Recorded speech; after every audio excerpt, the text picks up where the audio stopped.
Now, Turkey's independent hotels are upset over a court's decision to ban Booking.com from operating in the country. The travel website was forced to end Turkish hotel listings in a case brought by local travel agencies. But hoteliers meeting in Bodrum this week say the decision will hurt an already struggling industry. Andre Pierre Duplessis takes a look. Some 13,000 Turkish hotels list their properties on Booking.com. It's the world's largest online travel site, handling more than 1 million bookings a day. Or get Booking. Hotels are listed for free, and Booking.com receives around 20% commission of the price of every room it sells.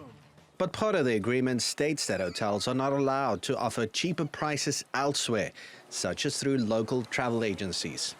Which is why the Association of Turkish Travel Agencies dragged the company to court, saying Booking.com's business model is anti-competitive and hurts its members. If Booking.com wants to allow the booking of hotels in Turkey, then they are required to register as a travel agency. An Istanbul court ruled in the industry body's favor, forcing Booking.com to stop offering local services. Booking.com is owned by the US company Priceline Group, the global king of travel sites. It also owns popular tourist sites Kayak and Agoda.com, which are operated on an agency model. That means they list hotels for free, and only after customers check out does Booking.com invoice them. This is different from Expedia.com, which typically buys hotel rooms cheaply and tries to sell them online at a higher price. The Association of Turkish Travel Agencies says last week's ruling would not impact customers looking to travel in Turkey. But on Tuesday, Bodrum hoteliers got together to plan ways to appeal against the ruling that has also led to Booking.com being fined $680,000. Businesses on the Aegean coast say almost 70% of local tourists use the site to make reservations. And with the summer season just months away, blocking access to how they make their bookings will hurt them the most. Andre Pierre Duplessis, TRT World. Joining me in the studio to talk about this story a little more is Dominic Wood, a freelance journalist who's lived here in Istanbul for years. Dominic, you've been following the story very, very closely. Let's just pick it apart. So we've got the local travel agents, and they've had enough of Booking.com basically eating into their profits. And so Turkish people in Turkey are now banned from using the site, but that's as far as it goes. Is that right? Yeah, Matthew.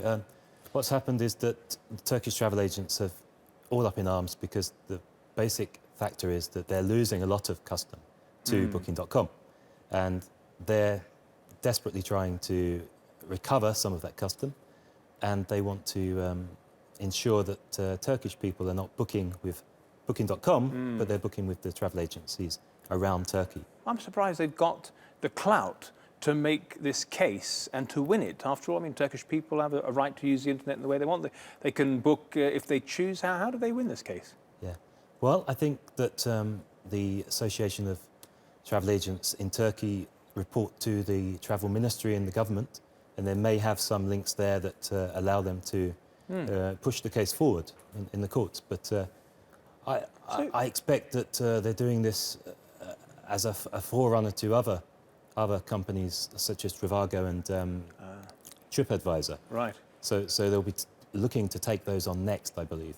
Well, the hoteliers, of course, are arguing that Booking.com is a great friend of theirs, and this is going to hurting their business. Yeah, well, anything that's going to continue to damage the tourism trade here in Istanbul, which we all know is really in rapid decline in the last couple of years, it's going to damage these small hoteliers, and I think boutique hotels particularly are going to be hurt because they are not actually able to get lots of custom from travel agencies as such. They generally go from Turkish people booking individually online and as well as others in the world. So who do you think is going to win this then, the hoteliers or the travel agents? Yeah, well, difficult to see, but I think that the hoteliers are going to have a good chance, because they've got a lot of backing from custom, and the travel agency may fall to the sword of Booking.com itself if they plough a lot of money into the case, because they have actually said that they will try to repeal the ban, try to get... We've had a bad couple of years here for the tourism sector, hit by one thing or the other. What are your projections for the coming peak season? I think pretty low compared to the last year, even worse than the previous year, I believe.